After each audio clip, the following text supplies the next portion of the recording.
Good evening. We are here with Georges Kern, CEO of IWC, and Marc Forster, a film director. First question for both of you. Big productions or independent film, you have watch brands integrated in luxury groups or independent watch brands. Is the creativity in danger because of big marketing machines? My question is, where is area of freedom still?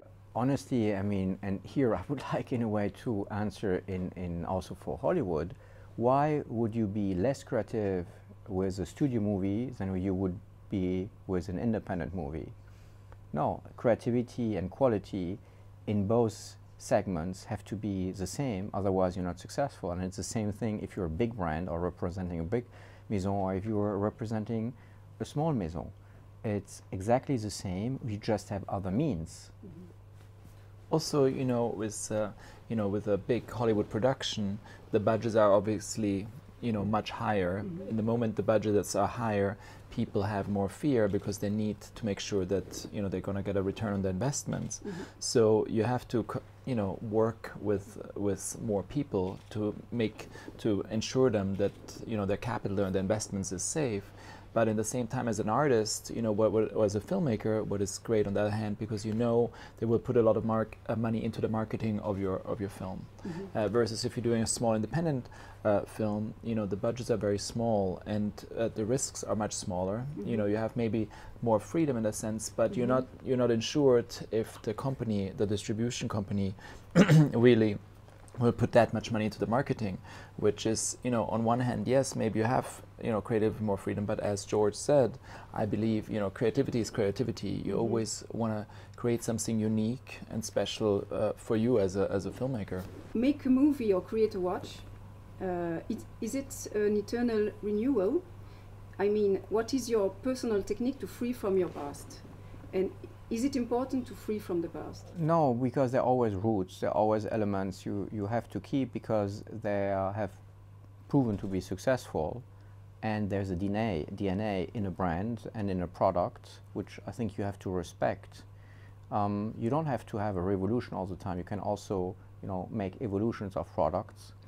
But somehow it is also very difficult. Sometimes it's much easier to start from a white paper mm-hmm. than having a heritage you have to deal with in terms of design, in terms of product design. In our case, we have existing families, and we try, what I always say, to surprise with the existing, because there's a history, there's an identification of the customer towards some products and some elements of the brand, and this is what we're trying to recreate and put it together, like with the Aqua Timer, which is now the third time we're relaunching it, to be contemporary with the product and mm-hmm. exactly at the level of where the brand is.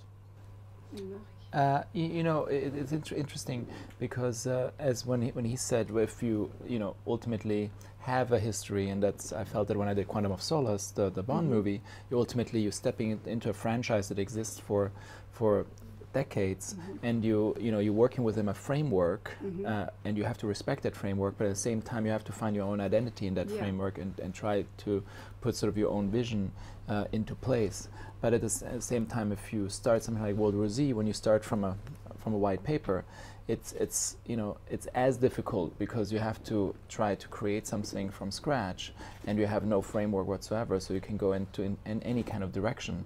But both have their challenges, and they both have their rewards, but it's ultimately, I think, I personally prefer to start from a blank paper because it's, in a sense the risk is higher, mm-hmm. but also the reward can be higher.